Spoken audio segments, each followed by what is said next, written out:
Hi, this is Ludwig, Kietzmann, editor-in-chief of Joystiq.com. I'm here with my fellow editor, Sinan Kubba. Hey! And we're going to talk about Assassin's Creed. Now, since there are roughly 27 Assassin's Creed games coming out every year, I figure we'd talk about the two most important ones.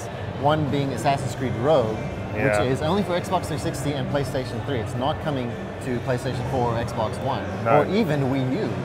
Or PC. Or PC. Just Xbox 360 and PS3. Why? Good question.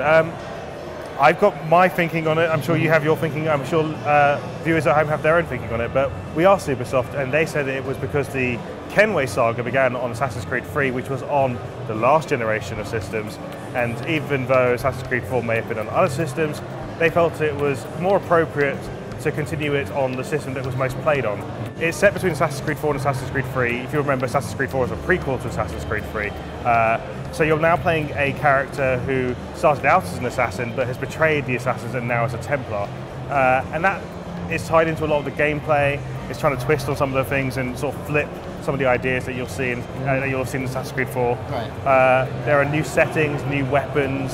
Ice is a really big part of one setting which you didn't really see in Assassin's Creed 4. So there are things in that sort of aspect to maybe interest players, but it is well, let's face it, it is more of the same. I think that's what it is. I mean, it felt to me like Assassin's Creed more boats. And I think if you really enjoyed Assassin's Creed 4 and you wanted more of that, it is very heavily based on naval combat still. You get to travel back to the Americas. I think it's the 18th century. Right. And I understand the need for this product. I think there are people who want to play Assassin's Creed on Xbox 360 and PS3. That's still the larger audience. But to me, it just didn't feel like it moves the Assassin's Creed franchise forward enough. I feel like this is the least amount of movement that we've seen so far. Right. And there are ideas and concepts that I can point to in previous games that I really appreciated, that I liked them including. In this case, I just didn't feel like there was enough movement. It really does feel more of the same. And I think that's the fear that people had when we first learned that Assassin's Creed would be an annual franchise. I don't think anyone should write off Rogue by any means. There could be something there, but it's not the Assassin's Creed game that I'm interested in. Obviously, there's a counterpart to it. It's Assassin's Creed Unity, which is being built for Xbox One, PC, and PlayStation 4. There are a lot of changes to this game. It obviously looks a lot better. It's clearly built with next-generation technology in mind. I'm fascinated by it because I think they're changing a lot of the underlying stuff in the franchise, namely the movement. So it's easy just to write off as different animations or better climbing. But if you look back on the series, they've kept building all these features on an existing basis that's wrapped around the environment. In some ways, if you think about it, the environment almost tells the character what to do. Like, oh, you're in a shrubbery now, so go down. Now it's stealth. You're near a tree, so go up. This is a more controllable character. You have a button to crouch, which is not amazing in any other game except for this one.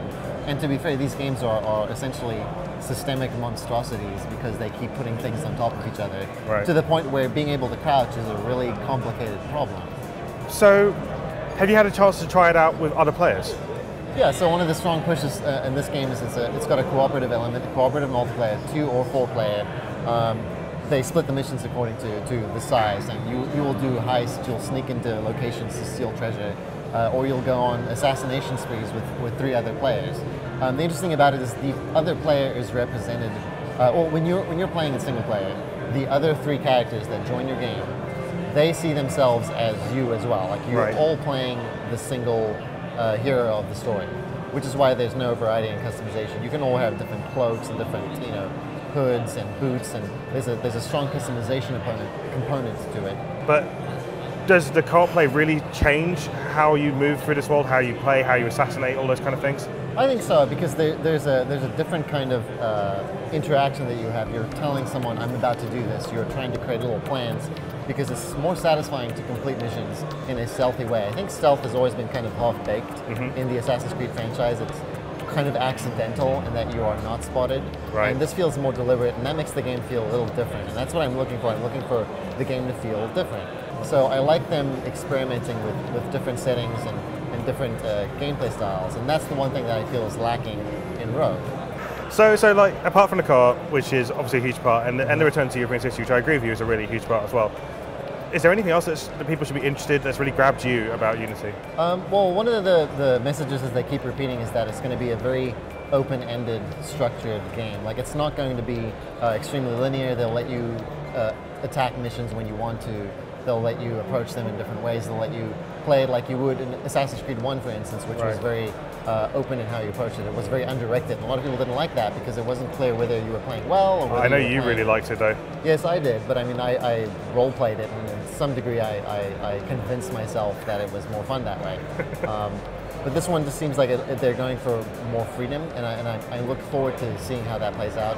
It's really hard to tell because so much of it is still familiar, and it's still an Assassin's Creed game, and we just don't know how all these parts fit together because, as I said, they're very complex creations, and you only really get a sense of them until you've spent several hours in these worlds.